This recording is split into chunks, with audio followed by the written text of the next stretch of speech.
Sir, with your permission, I rise to lay on the table a copy each of the following papers, Hindi and English versions, under Article 281 of the Constitution, Report for 2026 to 2031, Volume 1, Main Report of the 16th Finance Commission. 2. Report for 2026-2031, Volume 2, Annexures of the 16th Finance Commission. Number 3, explanatory memorandum as to the action taken on the recommendations contained in the above report. Item number 2, माननीय वित्त मंत्री Nirmala Sitharaman ji.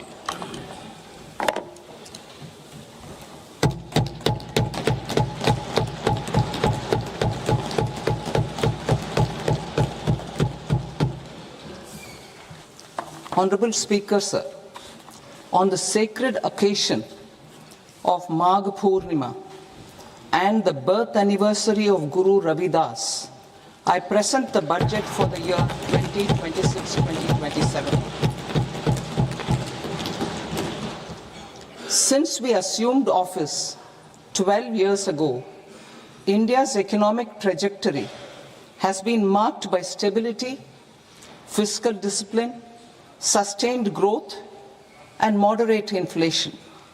This is the result of conscious choices we have made, even in times heightened uncertainty and disruption.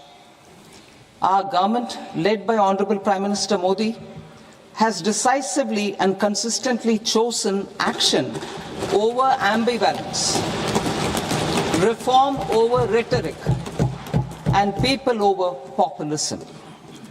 We have pursued far-reaching structural reforms, fiscal prudence and monetary stability, whilst maintaining a strong thrust on public investment.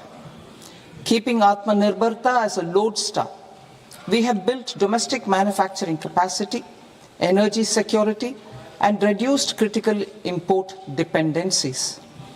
Simultaneously, we have ensured that citizens benefit from every action of the government, undertaking reforms to support employment generation, agricultural productivity, household purchasing power, and universal services to people.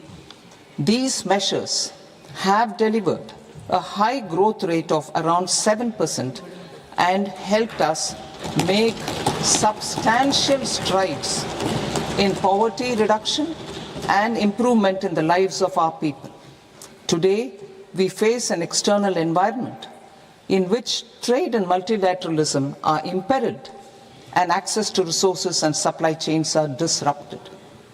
New technologies are transforming production systems while sharply increasing demands on water, energy, and critical minerals. India will continue to take confident steps towards Vikasit Bharat, balancing ambition with inclusion. As a growing economy with expanding trade and capital needs, India must also remain deeply integrated with global markets, exporting more and attracting stable long-term investment. As I begin Part A, I want to express my gratitude to the people for standing firmly with us as we forge our way together towards becoming one of the largest economies of the world.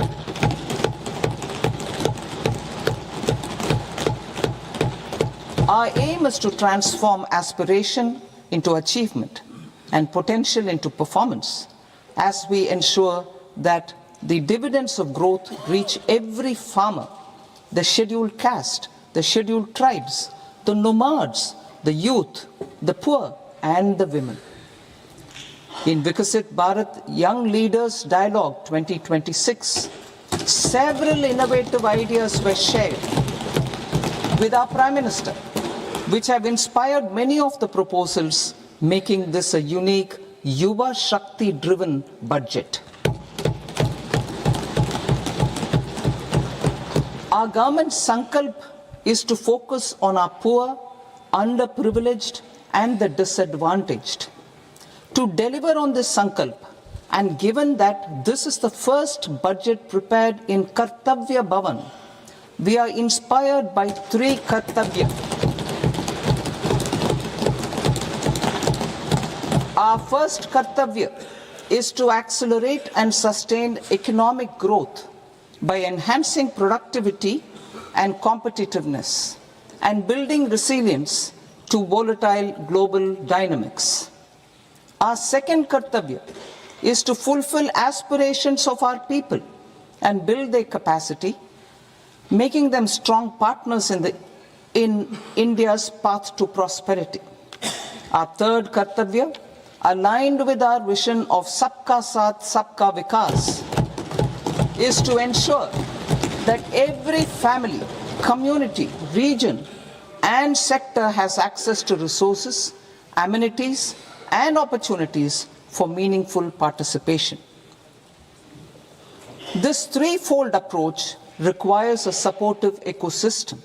The first requirement is to sustain the momentum of structural reforms, continuous, adaptive, and forward-looking. Second, a robust and resilient financial sector is central to mobilizing savings, allocating capital efficiently, and managing risks. Third, cutting-edge technologies, including AI applications, can serve us as force multipliers for better governance. Reform Express. Our government has undertaken comprehensive reforms towards creating employment, boosting productivity, and accelerating growth. After the Prime Minister's announcement on Independence Day in 2025, over 350 reforms have been rolled out. This includes GST simplification, notification of labor codes, and rationalization of mandatory quality control orders. High-level committees have been formed, and in parallel, the central government is working with the state governments on deregulation and reducing compliance requirements. The Reform Express is well on its way and will maintain its momentum to help us fulfill our Kartavya. I now move to specific proposals. Under our first Kartavya, to accelerate and sustain economic growth. પોતાના માર્ગ પર ચાલી પડી છે તે અમારું કર્તવ્યને પૂરું કરવામાં મદદ માટે પોતાની ગતિ બનાવી રાખશે. હવે વિશેષ પ્રસ્તાવો In 7 strategic and frontier sectors. રાખવા માટે અમારા પહેલા કર્તવ્યની હેઠળ હું 6 ક્ષેત્રોમાં પહેલોનો પ્રસ્તાવ કરું છું. પહેલું, 7 રણનૈતિક અને અગ્રણી ક્ષેત્રોમાં વિનિર્માણને ઝડપ લાવવી. 2, વિરાસત અને ઔદ્યોગિક ક્ષેત્રોનું કાયાકલ્પ કરવું. 3, ચેમ્પિયન MSMEનું નિર્માણ કરવું. 4, અવસંરચનાને મજબૂત પ્રોત્સાહન પ્રદાન કરવું. 5, દીર્ઘકાલિક ઉર્જા સુરક્ષા અને સ્થાયિત્વ સુનિશ્ચિત કરવું. 6, શહેર આર્થિક ક્ષેત્ર વિકસિત કરવું.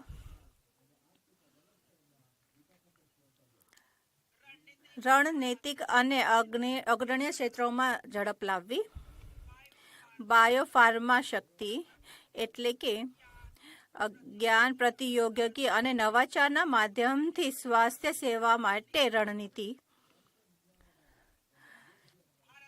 ભારતનો રોગ સંક્રામક બીમારીઓ જેમ કે મધુમેહ, કેન્સર, ઓટોમ્યુન ડિસઓર્ડરની તરફ આગળ વધતો જોવા મળ્યો છે. કિફાયતી લાગત પર દીર્ઘાયુ જીવન માટે જૈવિક દવાઓ મહત્વપૂર્ણ છે. ભારતને એક વૈશ્વિક બાયોફાર્મા વિનિર્માણ કેન્દ્રના રૂપમાં વિકસિત કરવા માટે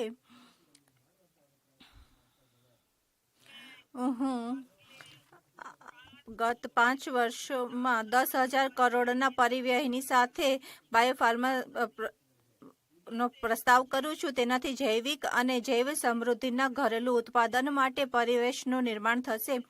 આ રણનીતિમાં 3 નવા રાષ્ટ્રીય બાયો ફાર્માસ્યુટિકલ શિક્ષા અને અનુસંધાન સંસ્થાનો જેને NIPTR અને 7 બીજા સંસ્થાનો ના ઉન્નયનની સાથે બાયોફાર્મા કેન્દ્રિત વર્ગ સામેલ કરવામાં આવશે. તેને 1000થી વધારે માન્યતા પ્રાપ્ત ઇન્ડિયા ક્લિનિકલનું નેટવર્ક તૈયાર કરવામાં આવશે. અમે વૈશ્વિક માનકો અને અનુમોદન સમયસીમાને પૂરી કરવા માટે એક સમય સમર્પિત વૈજ્ઞાનિક સમીક્ષા સંવર્ગો અને વિશેષજ્ઞોના માધ્યમથી કેન્દ્રીય ઔષધિ માનક નિયંત્રણ સંગઠનને સુદૃઢ કરવાનો પ્રસ્તાવ કરીએ છીએ.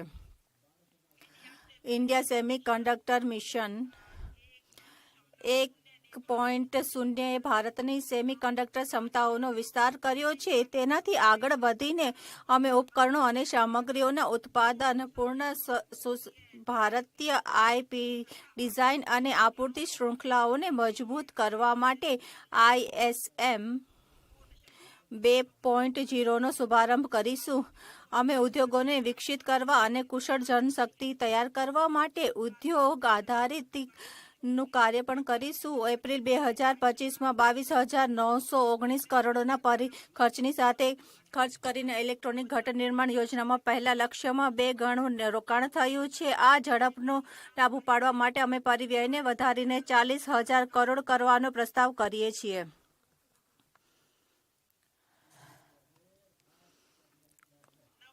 નવેમ્બર 2025માં રેયર અર્થ પરમાનન્ટ મેગ્નેટ યોજનાની શરૂઆત કરવામાં આવી હતી. હવે અમે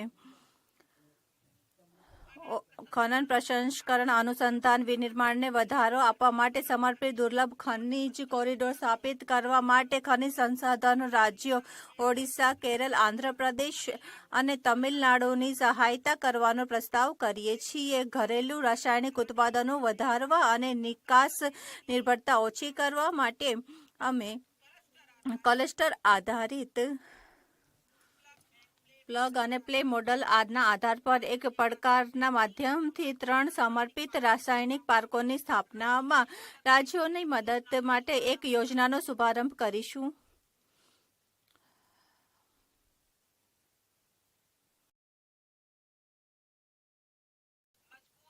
Rooms will be established by central public sector enterprises at 2 locations as digitally enabled automated service bureaus that locally design, test and manufacture high precision components at scale and at lower cost. 2. A scheme for enhancement of construction and infrastructure equipments will be introduced to strengthen domestic manufacturing of high value and technologically advanced CIE.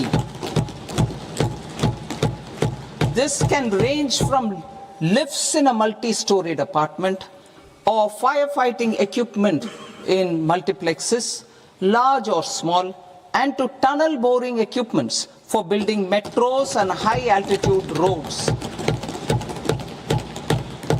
I also propose a scheme for container manufacturing to create a globally competitive container manufacturing ecosystem with a budgetary allocation of 10,000 crores over a 5-year period.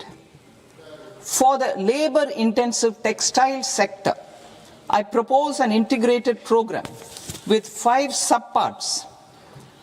1. The National Fiber Scheme for Self-Reliance in Natural Fibers, such as silk, wool and jute, man-made fibers and new age fibers. Textile expansion and employment scheme to modernize traditional clusters with capital support for machinery, technology upgradation and common testing and certification centers. 3. The National Handloom and Handicraft Program to integrate and strengthen existing schemes and ensure targeted support for weavers and artisans. Tex Eco initiative to promote globally competitive and sustainable textiles and apparels. Samarth 2.0 to modernize the upgrade the textile skilling ecosystem through collaboration with industry and academic institutions. Further, I propose to set up mega textile parks in challenge mode. They can also focus on bringing value addition to technical textiles. I propose to launch the Mahatma Gandhi Gram Swaraj initiative to strengthen khadi, handloom and handicrafts. This will help in global market linkage and branding. It will streamline and support training, skilling, quality of process and production. This will benefit our weavers, village industries, One District, One Product ODOP initiative and also our rural youth. India has the potential to emerge as a global hub for high quality, affordable sports goods. I propose a dedicated initiative for sports goods that will promote manufacturing, research and innovation in equipment design as well as material sciences. Rejuvenation of legacy industrial clusters. I propose to introduce a scheme to revive 200 legacy industrial clusters to improve their cost competitiveness and efficiency through infrastructure and technology upgradation. Creating champion SMEs and supporting micro enterprises. Recognizing MSMEs as a vital engine of growth, I propose a three-pronged approach to help them grow as champions. Equity support. I propose to introduce a dedicated 10,000 crores SME growth fund to create future champions, incentivizing enterprises based on select criteria. I also propose to top up the Self-Reliant India Fund set up in 2021 with 2,000 crores to continue support to micro enterprises and maintain their access to risk capital. Liquidity support. With TREDS, more than 7 lakh crore has been made available to MSMEs. To leverage its full potential, I propose 4 measures. 1. Mandate TREDS as the transaction settlement platform for all purchases from MSMEs by CPSEs, serving as a benchmark for other corporates. 2. Introduce a credit guarantee support mechanism through CGTMSE for invoice discounting on TREDS platform. 3. Link GEM with TREDS for sharing information with financiers about government purchases from MSMEs, encouraging cheaper and quicker financing. 4. Introduce TREDS receivables as asset-backed securities, helping develop a secondary market, enhancing liquidity and settlement of transactions. Professional support. Government will facilitate professional institutions such as the ICAI, ICSI, ICMAI to design short-term modular courses and practical tools to develop a cadre of corporate mitras, especially in Tier 2 and Tier 3 towns. These accredited para-professionals will help MSMEs meet compliance requirements at affordable costs. Infrastructure.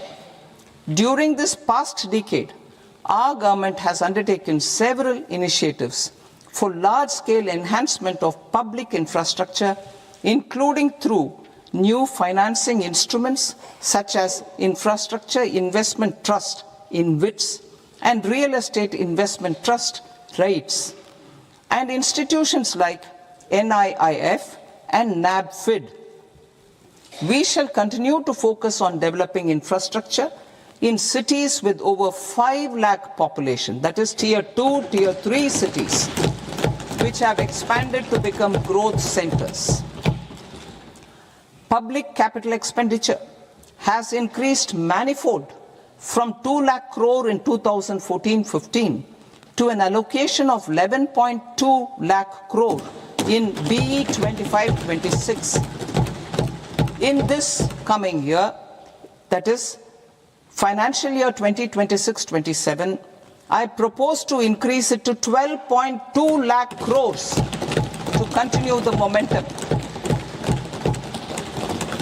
To strengthen the confidence of private developers regarding risks during infrastructure development and construction phase, I propose to set up an infrastructure risk guarantee fund to provide prudentially calibrated partial credit guarantee to lenders. Over the years, RITES have emerged as a successful instrument for asset monetization. I propose to accelerate recycling of significant real estate assets of the CPSEs through the setting up of dedicated RITES. To promote environmentally sustainable movement of cargo, I propose to 1. Establish new dedicated freight corridors connecting Dankuni in the east to Surat in the west. Operationalize 20 new national waterways over the next 5 years. Starting with National Waterways 5 in Orissa to connect mineral-rich areas of Talcher and Angul and industrial centers like Kalinga Nagar to the ports of Paradeep and Dhamra. Training institutes will be set up as regional centers of excellence for development of required manpower for these waterways. This will benefit youth in the entire stretch of the waterways to train and acquire skills. Further, a ship repair ecosystem catering to inland waterways will also be set up at Varanasi and Patna. And C, launch a coastal cargo promotion scheme for incentivizing a modal shift from rail to road to increase the share of inland waterways and coastal shipping from 6% to 12% by 2047. To enhance last mile and remote connectivity and promote tourism, I propose to give incentives to indigenize manufacturing of seaplanes. A seaplane VGF scheme will be also introduced to provide support for operations. Carbon capture, utilization and storage. Aligning with the roadmap launched in December 2025, the carbon capture, utilization and storage technologies at scale will achieve higher readiness and in end-use application across 5 industrial sectors, including power, steel, cement, refineries, and chemicals. An outlay of 20,000 crore is proposed over the next 5 years for this purpose. City economic regions. Cities are India's engines of growth, innovation, and opportunities. We shall now focus on Tier 2, Tier 3 cities, and even temple towns, which need modern infrastructure and basic amenities.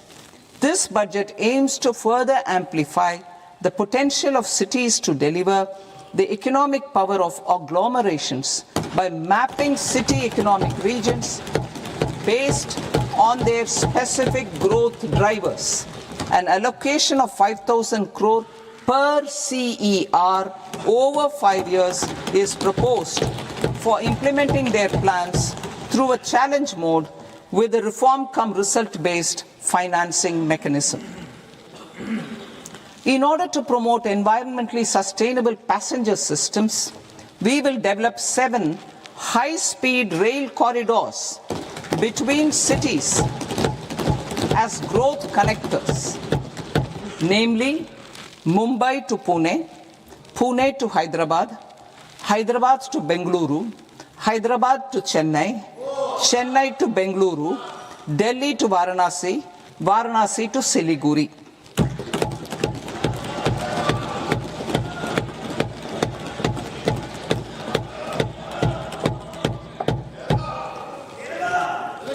Financial sector. The Indian banking sector today is characterized by strong balance sheet, historic highs in profitability, improved asset quality, and coverage exceeding 98% of villages in the country. At this juncture, we are well placed to futuristically evaluate the measures needed to continue on the path of reform-led growth of this sector. I propose setting up a high-level committee on banking for Vikasit Bharat. High-level committee on banking for Vikasit Bharat to comprehensively review the sector and align it with India's next phase of growth, while safeguarding financial stability, inclusion, and consumer protection. The vision for NBFCs for Vikasit Bharat has been outlined with clear targets for credit disbursement and technology adoption in order to achieve scale and improve efficiency in the public sector NBFCs. As a first step, it is proposed to restructure the Power Finance Corporation and Rural Electrification Corporation.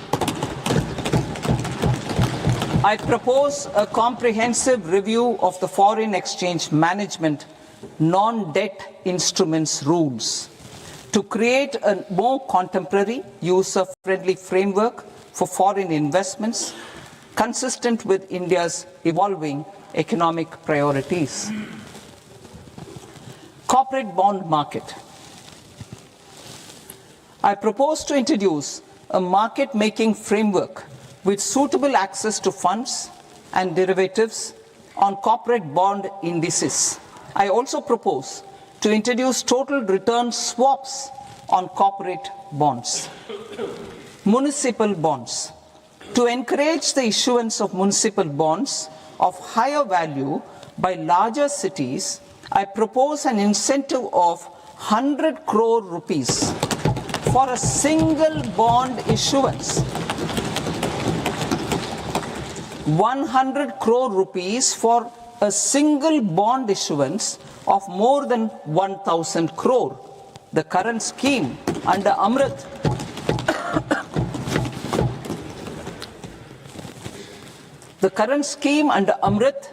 which incentivizes issuances up to 200 crores only, will also continue to support smaller and medium towns. That will also continue to support the smaller and medium towns. Ease of doing business. Individual persons resident outside India, PROI, will be permitted to invest in equity instruments of listed Indian companies through the Portfolio Investment Scheme. It is also proposed to increase the investment limit for an individual PROI under the scheme from 5% to 10%, with an overall investment limit for all individual PROIs to 24% from the current 10%. Emerging technologies including AI. 21st century is technology driven. Adoption of technology is for the benefit of all people. Farmers in the field, women in STEM, youth keen to upskill, and Divyangjan to access newer opportunities. The government has taken several steps to support new technologies through AI Mission, National Quantum Mission, Anusandhan National Research Fund, and Research and Development and Innovation Fund. Our second kartavya is to fulfill aspirations and build capacities. Close to 25 crore individuals have come out of multi-dimensional poverty through a decade of our government's sustained and reform-oriented efforts.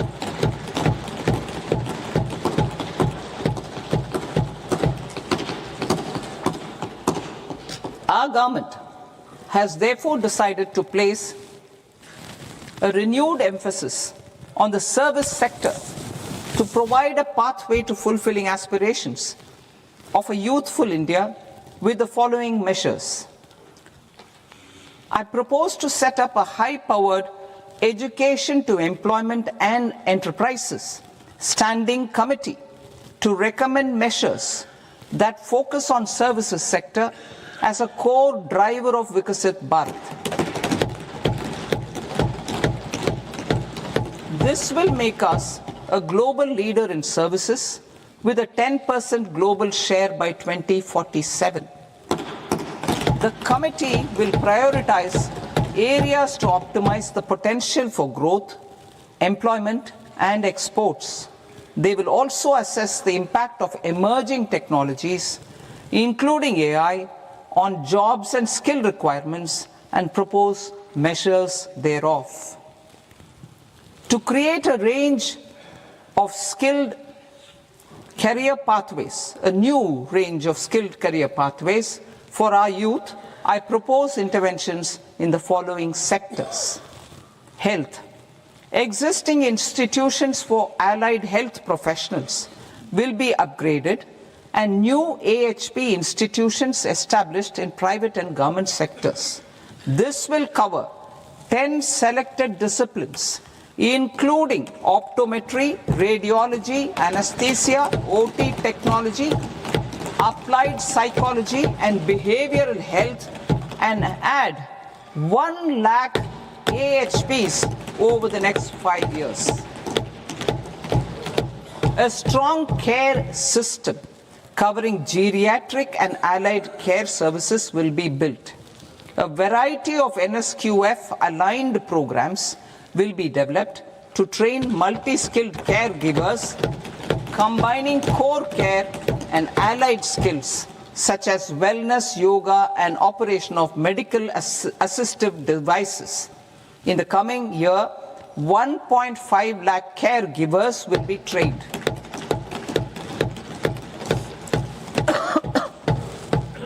Hubs for medical value tourism. To promote India as a hub for medical tourism services, I propose to launch a scheme to support states in establishing 5 regional medical hubs in partnership with the private sector. These hubs will serve as integrated healthcare complexes that combine medical, educational, and research facilities. They will have Ayush centers, medical value tourism facilitation centers, and infrastructure for diagnostics, post-care, and rehabilitation. These hubs will provide diverse opportunities, job opportunities for health professionals, including doctors and AHPs. Ancient Indian yoga, already respected in several parts of the world, was given a mass global recognition when Honorable Prime Minister took it to the UN. Post-COVID, Ayurveda gained a similar global acceptance and recognition. Exporting quality Ayurveda products helps farmers who grow the herbs and youth who process the products. To meet growing global demand, a few more steps are being taken. I propose to 1. Set up 3 new All India Institutes of Ayurveda. 2. Upgrade Ayush pharmacies and drug testing labs for higher standards of certification ecosystem and make available more skilled personnel. 3. Upgrade the WHO Global Traditional Medicine Center in Jamnagar to bolster evidence-based research, training, and awareness for traditional medicine. Animal husbandry. Livestock contributes to close to 16% of farm income, including of poor and marginal households. To scale up availability of veterinary professionals by more than 20,000, I propose to roll out a loan-linked capital subsidy support scheme for establishment of veterinary and para-veterinary colleges, veterinary hospitals, diagnostic laboratories, and breeding facilities in private sector. Collaboration between Indian and foreign institutions will also be facilitated. Orange economy. India's animation, visual effects, gaming and comics sector, AVGC sector, is a growing industry projected to require 2 million professionals by 2030. I propose to support the Indian Institute of Creative Technologies, Mumbai, in setting up AVGC content creator labs in 15,000 secondary schools all over the country and 500 colleges. The Indian design industry is expanding rapidly, and yet there is a shortage of Indian designers. I propose to establish, through Challenge Route, a new National Institute of Design to boost design education and development in the eastern region of India. Education. Our government will support states through Challenge Route in creating 5 university townships in the vicinity of major industrial and logistics corridors. These planned academic zones will host multiple universities, colleges and research institutions, skill centers and residential complexes. In higher education, STEM institutions, prolonged hours of study and laboratory work pose some challenges for girl students. Through VGF, Viability Gap Funding and capital support, one girls' hostel will be established in every district.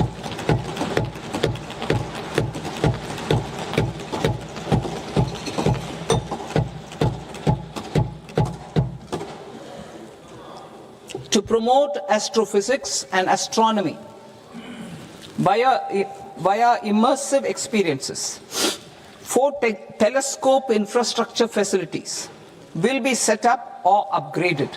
The National Large Solar Telescope, the National Large Optical Infrared Telescope, the Himalayan Chandra Telescope, and the Cosmos 2 Planetarium. Tourism. The tourism sector has the potential to play a large role in the employment generation, forex earnings, and expanding the local economy. I propose to set up a National Institute of Hospitality by upgrading the existing National Council for Hotel Management and Catering Technology. It will function as a bridge between academia, industry, and government. I also propose a pilot scheme for upskilling 10,000 guides in 20 iconic tourist sites through a standardized, high-quality, 12-week training course in hybrid mode in collaboration with the Indian Institute of Management. A national destination digital knowledge grid will be established to digitally document all places of significance, cultural, spiritual, and heritage. This initiative will create a new ecosystem of jobs for local researchers, historians, content creators, and technology partners. India has the potential and opportunity to offer world-class trekking and hiking experience. We will develop ecologically sustainable mountain trails in Himachal Pradesh, Uttarakhand, and Jammu Kashmir. Also in Araku Valley in the Eastern Ghats and Podigai Malai in the Western Ghats.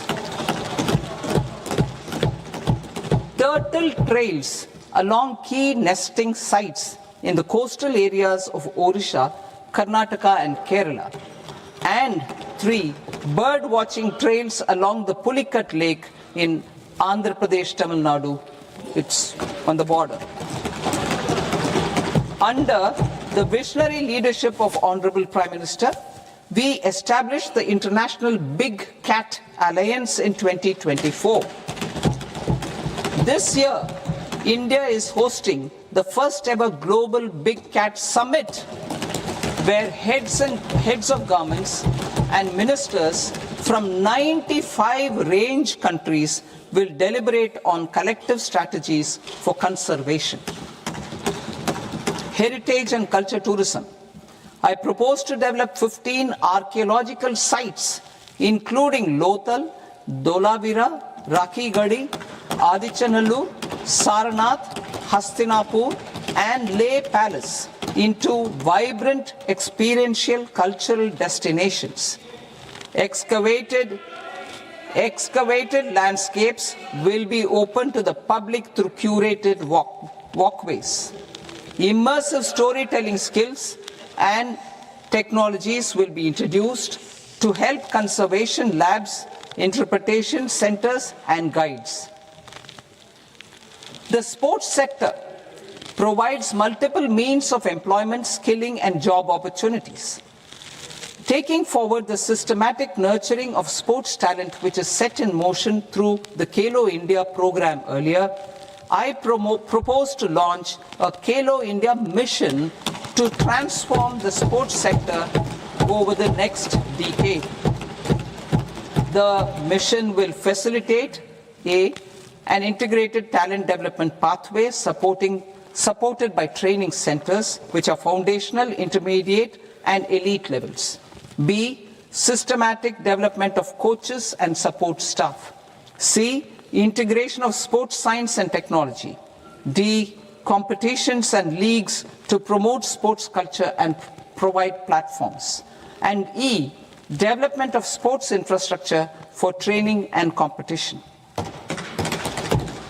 Our third Kartavya aligns with our vision of Sabka Saath, Sabka Vikas towards Vikasit Bharat.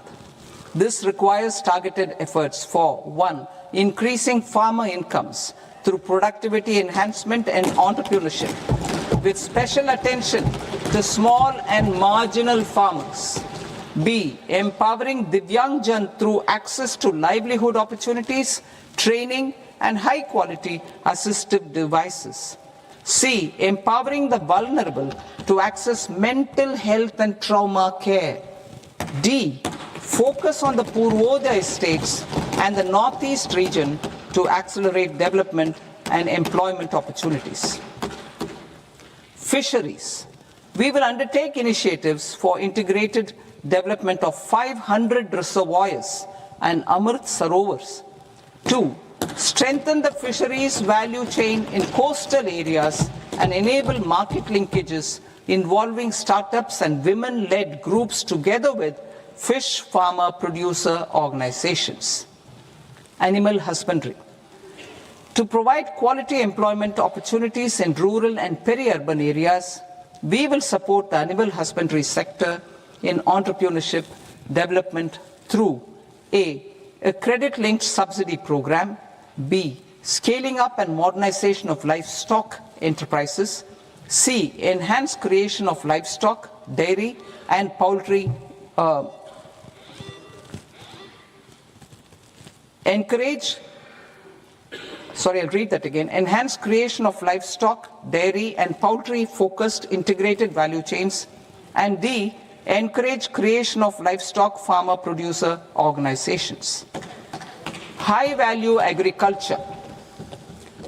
To diversify farm outputs, increase productivity, enhance farmers' incomes, and create new employment opportunities, we will support high-value crops such as coconut, sandalwood, cocoa, cashew in the coastal areas, agar trees in northeast, and nuts such as almonds, walnuts, and pine nuts in our hilly regions.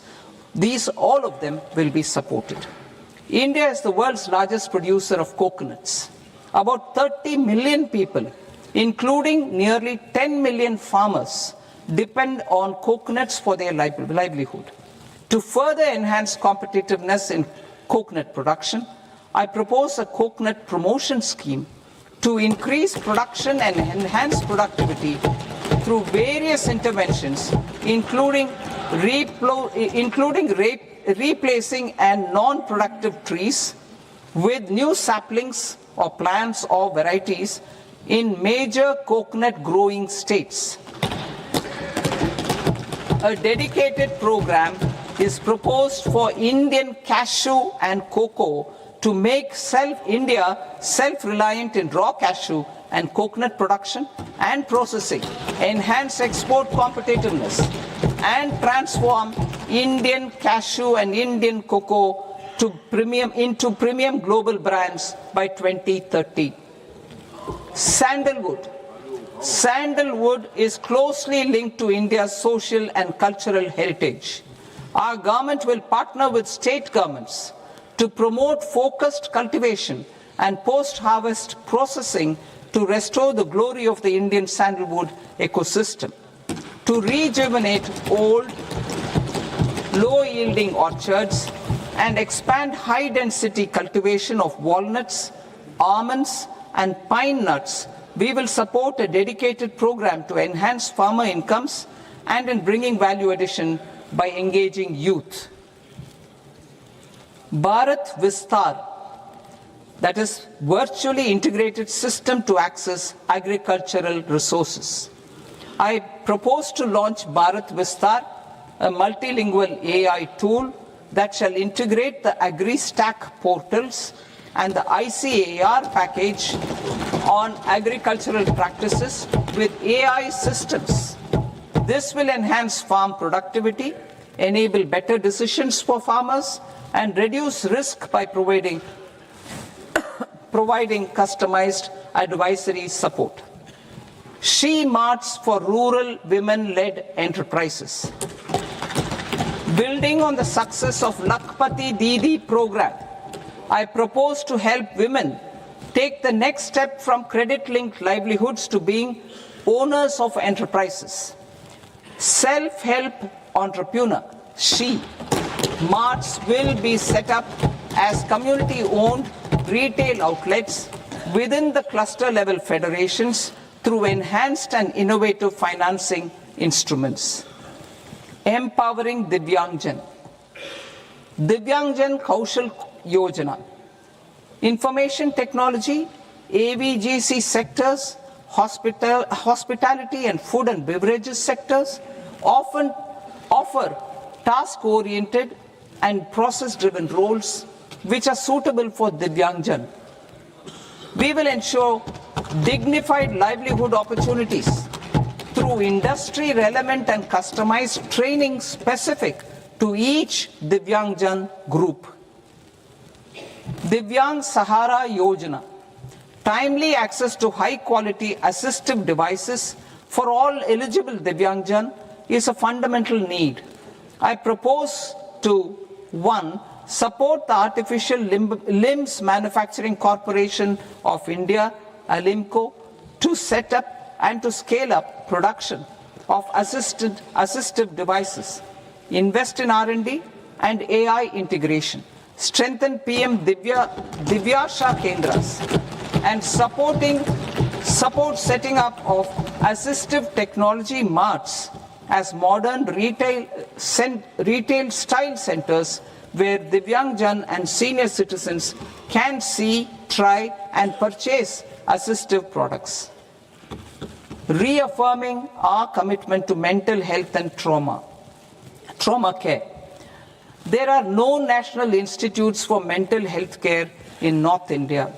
We will therefore set up a NIMHANS 2 and also upgrade national mental health institutes in Ranchi and in Tezpur as regional apex institutions. Emergencies expose families, particularly the poor and vulnerable, to unexpected expenditure. We will strengthen and increase these capacities by 50% in district hospitals by establishing emergency and trauma care centers. Focus on Purvodaya states and northeastern regions. Purvodaya. I propose the development of an integrated East Coast industrial corridor with a well-connected node at Durgapur, creation of 5 tourism destinations in 5 Purvodaya states, and the provision of 4,000 e-buses. Buddhist sites in northeastern region. The northeastern region is a civilizational confluence of Theravada and Mahayana or Vajrayana traditions. I propose to launch a scheme for development of Buddhist circuits in Arunachal Pradesh, Sikkim, Assam, Manipur, Mizoram, and Tripura. The scheme will cover preservation of temples and monasteries, pilgrimage interpretation centers, connectivity, and pilgrim amenities. 16th Finance Commission.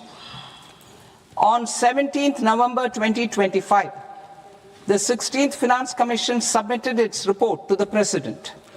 As mandated under Article 281 of the Constitution, the government is to lay the report along with the explanatory memorandum on the action taken report on the recommendations of the Commission in Parliament, which, Sir, Honourable Speaker, you've allowed me to do at the commencement of this session.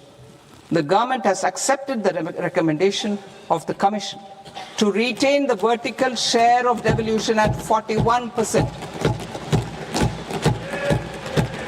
As recommended by the Commission, I have provided 1.4 lakh crores of rupees to the states for the year 2026-2027 as Finance Commission grants. These include rural and urban local body and disaster management grants. Fiscal consolidation. Government has been delivering on our fiscal commitments consistently without compromising on social needs. To strive towards accepted standards of fiscal management in Budget 25-26, I had indicated that the central government would target reaching a debt to GDP ratio of 50 plus or minus 1% by 2030-31. In line with this, the debt to GDP ratio is estimated to be 55.6% of GDP in BE 26-27, compared to 56.1% of GDP in RE 25-26.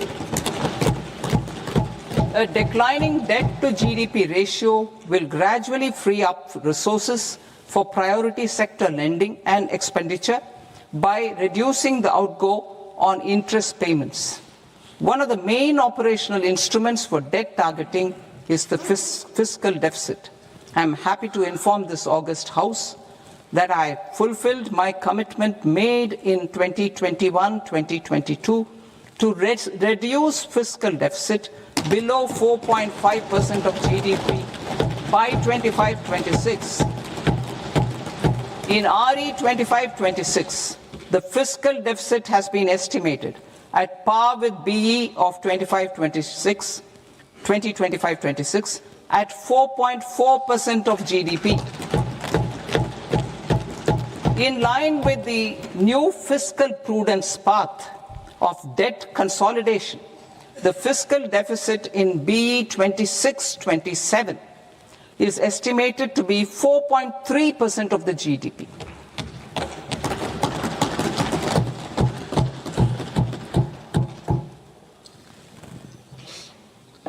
The revised estimates of the non-debt receipts are 34 lakh crore rupees, of which the centre's net tax receipts are 26.7 lakh crore.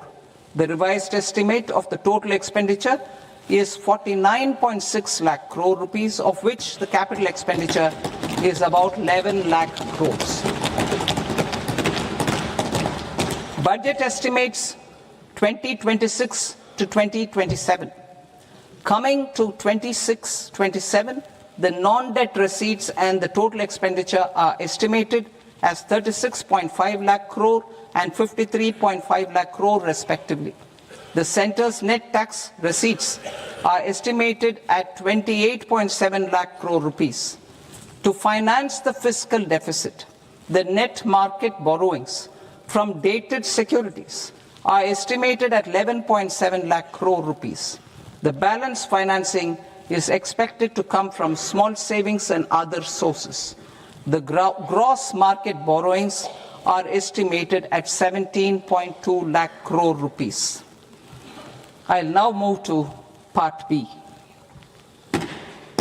Part B, direct taxes.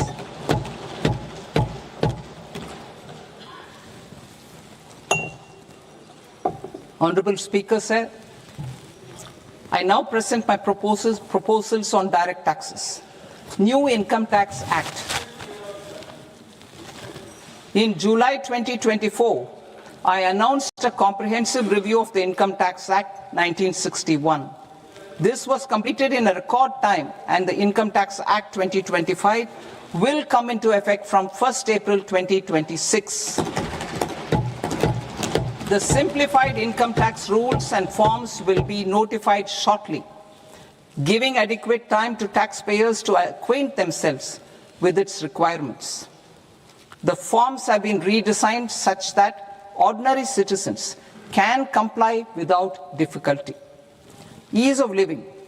I propose that any interest awarded by the Motor Accident Claims Tribunal to a natural person will be exempt from income tax, and any TDS on this account will be done away with. I propose to reduce TCS rate on the sale of overseas tour program package from the current 5% and 20% to 2% without any stipulation of amount. I propose to reduce TCS rate for pursuing education and for medical purposes under the Liberalized Remittance Scheme, popularly known as LRS, from 5% to 2%. Supply of manpower services is proposed to be specifically brought within the ambit of payment to contractors for the purpose of TDS to avoid ambiguity. Thus, TDS on these services will be at the rate of either 1% or 2% only. I propose a scheme for small taxpayers, wherein a rule-based automated process will enable obtaining a lower or nil deduction certificate instead of filing an application with the assessing officer. For the ease of taxpayer holding securities in multiple companies, I propose to enable depositories to accept Form 15G or Form 15H from the investor and provide it directly to various relevant companies. I propose to extend time available for revising returns from 31st December to up to 31st March with the payment of a nominal fee. I also propose to stagger the timeline for filing of tax returns. Individuals with ITR 1 and ITR 2 returns will continue to file till 31st July, and non-audit business cases or trusts are proposed to be allowed time till 31st August. TDS on sale of immovable property by a non-resident is proposed to be deducted and deposited through resident buyers and his or her PAN-based challan instead of requiring a TAN, which is a temporary accounting number. To address practical issues of small taxpayers like students, young professionals, tech employees, relocated NRIs, and such others, I propose to introduce a one-time 6-month foreign asset disclosure scheme for these taxpayers to disclose income or assets below a certain size. This scheme would be applicable for two categories of taxpayers, namely A, who did not disclose their overseas income or assets, and B, who disclosed their overseas income and or paid due tax but could not declare the asset acquired. For category A, the limit of undisclosed income or asset is proposed to be up to 1 crore rupees. They need to pay 30% of fair market value of asset or 30% of undisclosed income as tax and 30% as additional income tax in lieu of penalty and would thereby get immunity from prosecution. For category B, asset value is proposed to be up to 5 crore rupees. Here, immunity from both penalty and prosecution will be available with a payment of fee of 1 lakh rupees. Rationalizing penalty and prosecution. Multiplicity of proceedings are hindrance to the ease of doing business. I propose to integrate assessment and penalty proceedings by way of a common order for both. There will be no interest liability on the taxpayer on the penalty amount for the period of appeal before the first appellate authority, irrespective of the outcome of appeal process. Further, quantum of prepayment is being reduced from 20% to 10% and will continue to be calculated only on core tax demand. As an additional measure for reducing litigation, I propose to allow taxpayers to update their returns even after reassessment proceedings have been initiated, and an additional 10% tax rate over and above the rate applicable for the relevant year. The assessing officer will then use only this updated return in his proceedings. There is already a framework for immunity from penalty and prosecution in the cases of underreporting. I propose to apply this framework for immunity to misreporting too. However, in such a case, the taxpayer will need to pay 100% of the tax amount as an additional income tax over and above the tax and interest due. Penalties for certain technical defaults, such as failure to get accounts audited, non-furnishing of transfer pricing audit report, and default in furnishing statement for financial transactions are proposed to be converted into fee.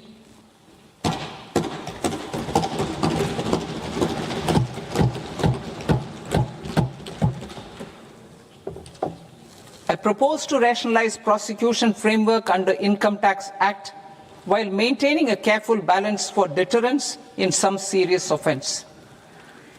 Non-production of books of account and documents and requirement of TDS payment where payment is made in kind are being decriminalized. Further, minor offences will attract fine only. The remaining prosecutions will be graded commensurate with the quantum of offence. They will entail only simple imprisonment with maximum imprisonment reduced to 2 years and power to courts to convert even those into fines. There is no penalty. There is no penalty presently for non-disclosure of non-immovable foreign assets with aggregate value less than 20 lakh rupees. I propose to also provide them with immunity from prosecution with retrospective effect from 1/10/2024.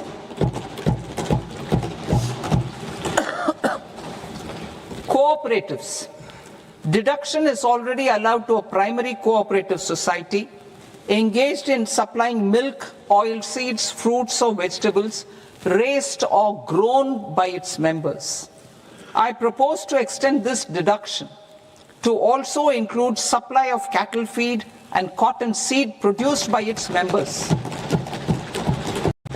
I propose to allow inter-cooperative society dividend income as deduction under the new tax regime to the extent it is further distributed to its members.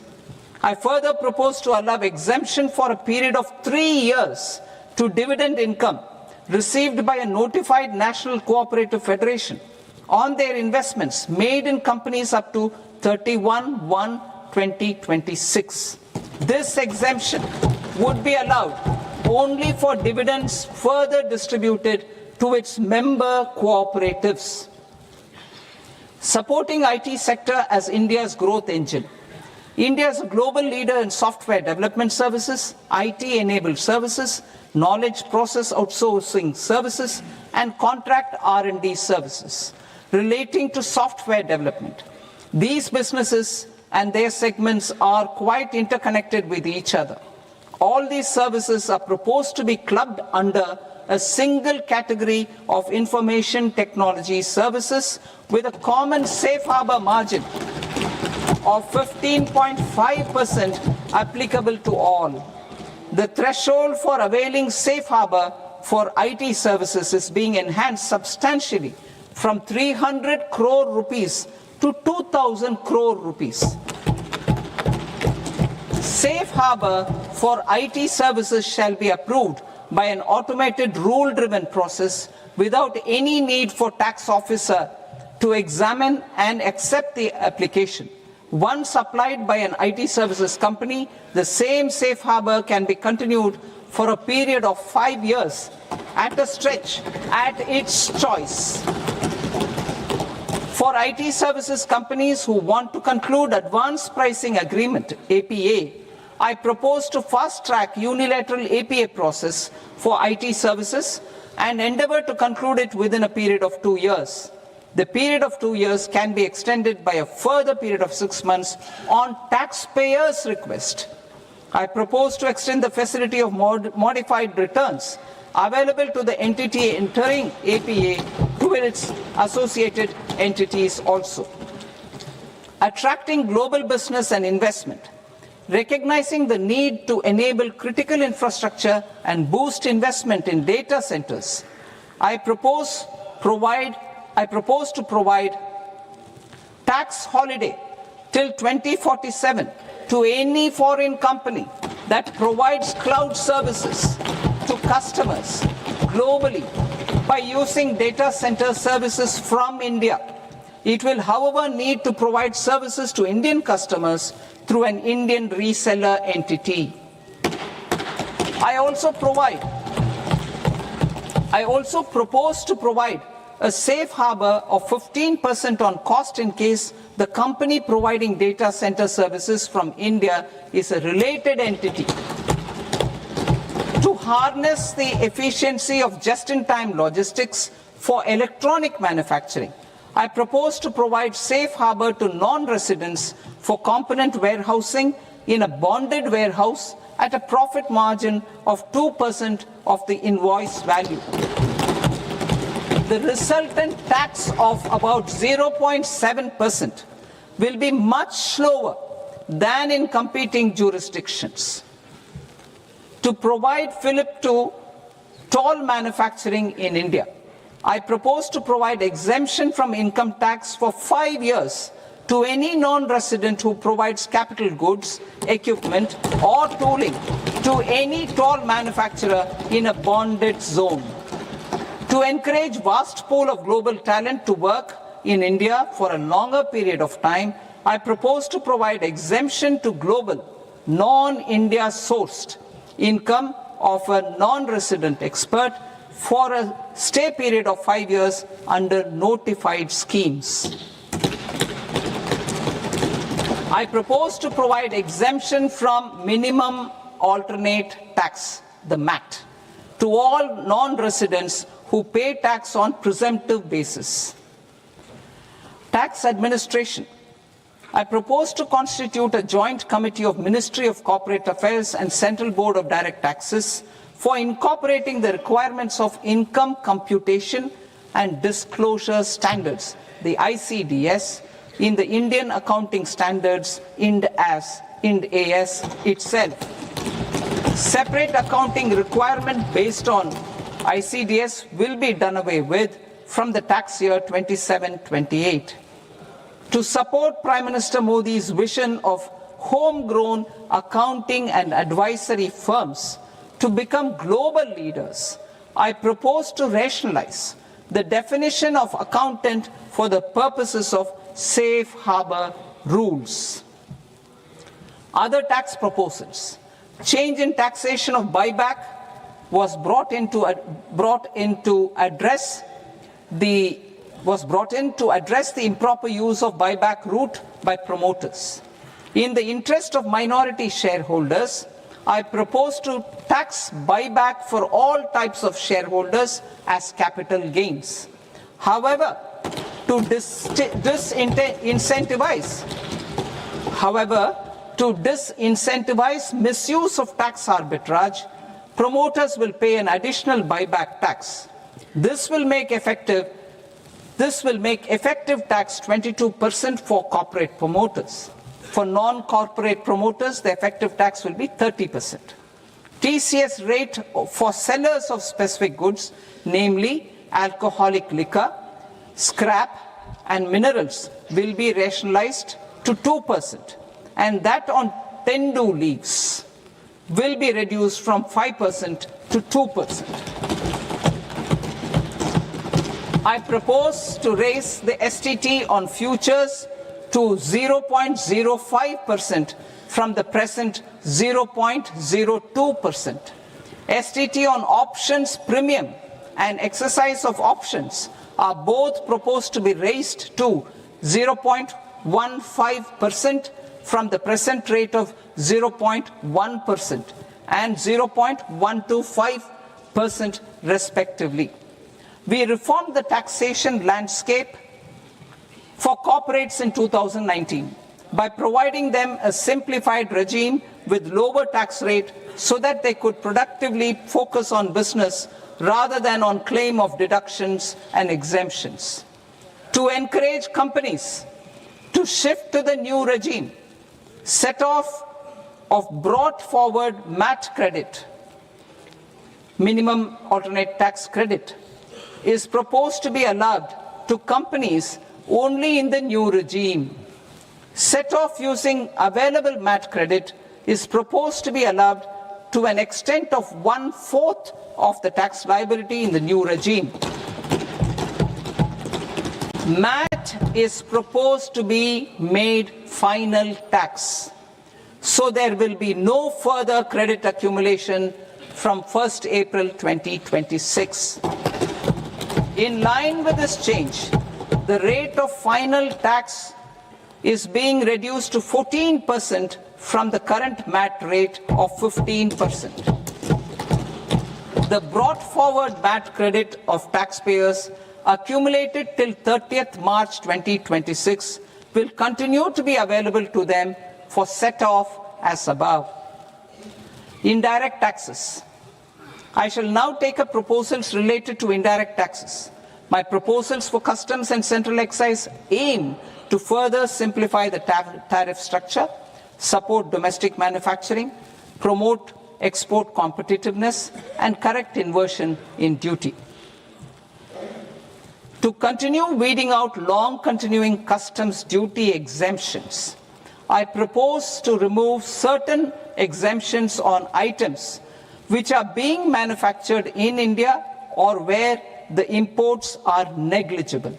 Similarly, to further simplify the process of ascertaining the rate of duty applicable on a particular item, I propose to incorporate certain effective rates in various customs notifications to the tariff schedule itself. I shall now take up sector-specific proposals. Promotion of exports of marine, leather, and textile products. I propose to increase the limit for duty-free imports of specified inputs used for processing seafoods for export from the current 1% to 3% of FOB value of the previous year's export turnover. I also propose to allow duty-free imports of specified inputs, which is currently available for exports of leather or synthetic footwear, to exports of shoe uppers as well. I propose to extend the time period for export of final product from the existing 6 months to 1 year for exporters of leather or textile garments, leather or synthetic footwear, and other leather products. Energy transition and security.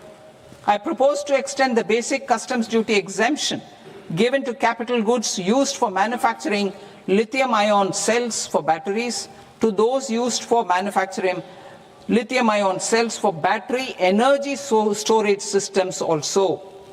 I propose to exempt basic customs duty on import of sodium antimonate for use in manufacture of solar glass. Nuclear power. I propose to extend the existing basic customs duty exemption on imports of goods required for nuclear power projects till the year 2035 and expand it for all nuclear plants irrespective of their capacity. Critical minerals. It is proposed to provide basic customs duty exemption to the import of capital goods required for the processing of critical minerals in India. Biogas blended CNG. I propose to exclude the entire value of biogas while calculating the central excise duty payable on biogas blended CNG. Civil and defense aviation.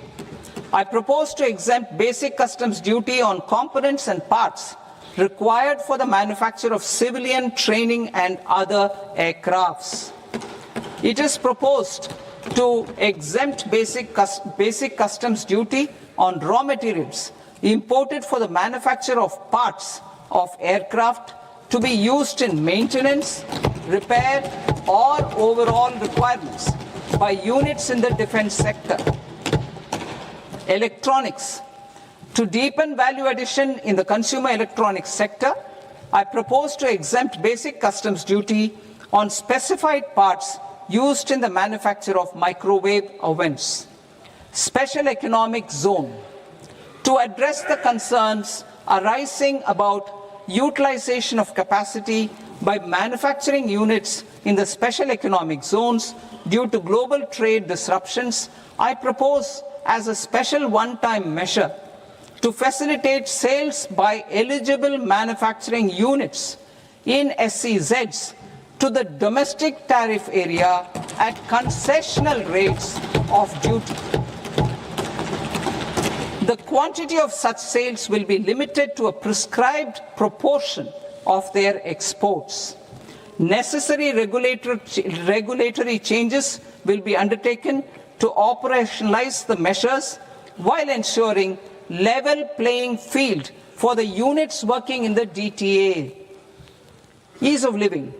To rationalize the customs duty structure for goods imported for personal use, I propose to reduce the tariff rate on all dutiable goods imported for personal use from 20% to 10%. To provide relief to patients, particularly those suffering from cancer, I propose to exempt basic customs duty on 17 drugs or medicines.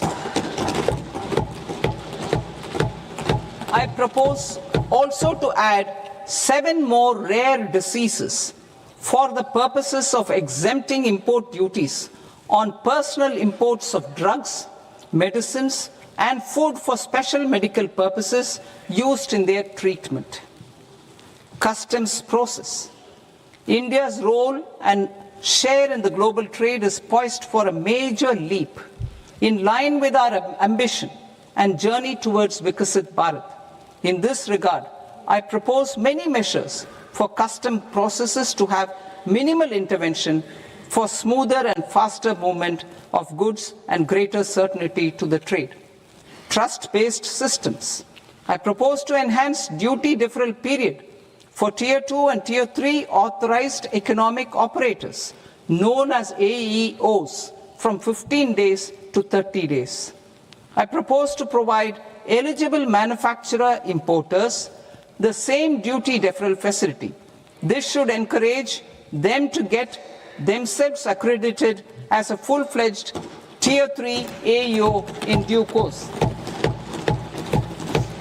To provide greater certainty and for better business planning, I propose to extend validity period of advance ruling binding on customs from the present 3 years to 5 years. In the spirit of the whole of government approach,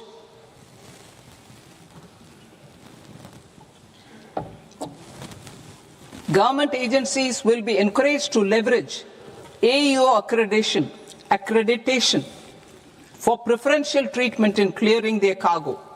Regular importers with trusted, long-standing supply chains will be recognized in the risk system so that the need for verification of their cargo every time can be minimized.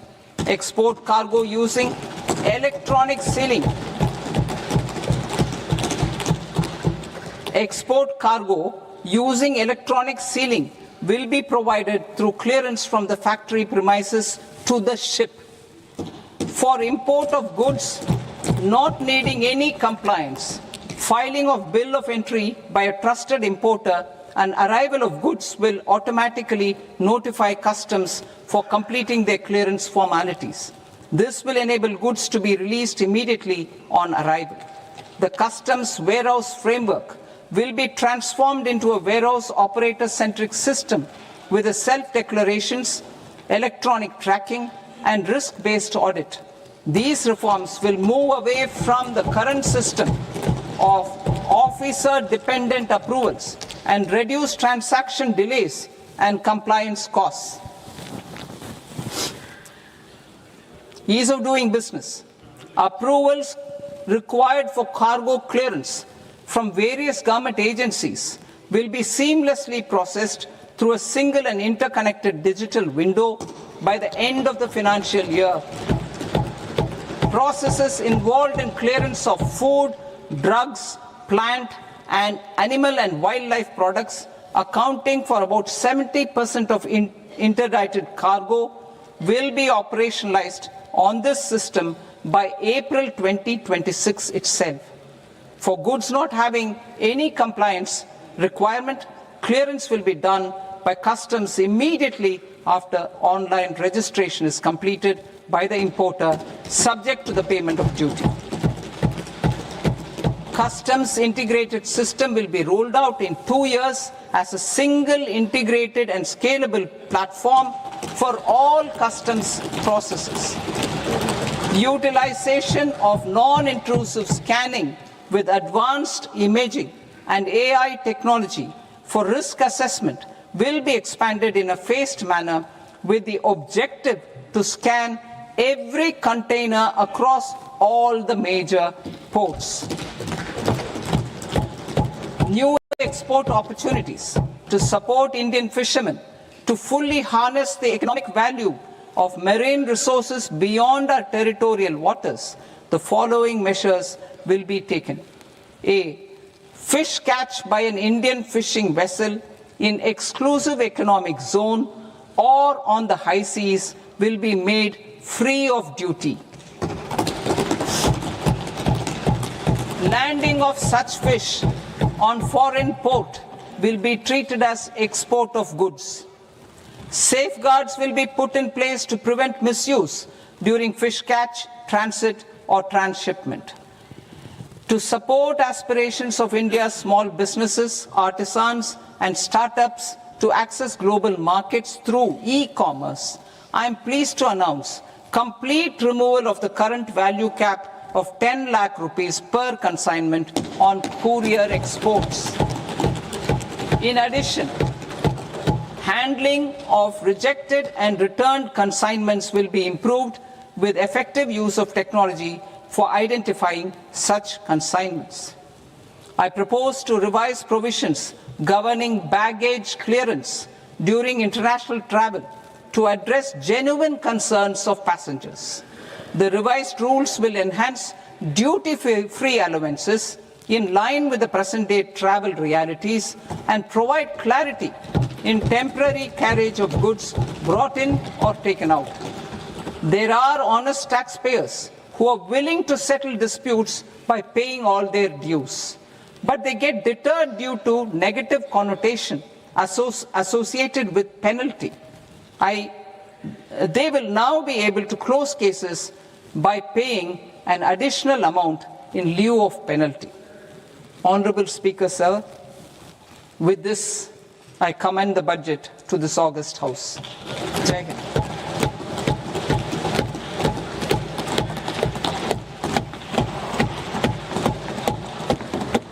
One and a half hours. Item number 3 माननीय वित्त मंत्री जी।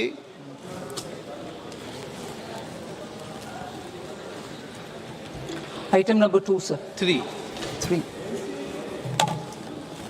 Sir, with your permission, I rise to lay on the table of the the following statements under Section 3, 1 of the Fiscal Responsibility and Budget Management Act of 2003, medium-term fiscal policy cum fiscal policy strategy statement, and macroeconomic framework statement. Item number 4 माननीय वित्त मंत्री जी। Sir, with your permission, I move for leave to introduce the Finance Bill 2026. प्रश्न ये कि विधेयक को पुनर्स्थापित करने की अनुमति प्रदान की जाए। जो सदस्य इस पक्ष में हाँ गए, जो सदस्य विरोध में ना गए, मेरे विचार में निर्णय हाँ वालों के पक्ष में, हाँ वालों के पक्ष में अनुमति प्रदान की जाती है। माननीय मंत्री जी, अब विधेयक पुनर्स्थापित करें। Sir, I introduce the bill. माननीय सदस्य, आपको सूचित किया जाता है कि माननीय वित्त मंत्री जी के बजट भाषण की कॉपी पब्लिकेशन काउंटर पर ली जाती है। बजट भाषण और बजट से संबंधित दस्तावेज आपके मोबाइल फोन और मेंबर पोर्टल्स पर ही उपलब्ध है। सभा की कार्रवाई कल सोमवार दिनांक 2 फरवरी 2026 को प्राप्त 11 बजे तक के लिए स्थगित की जाती है।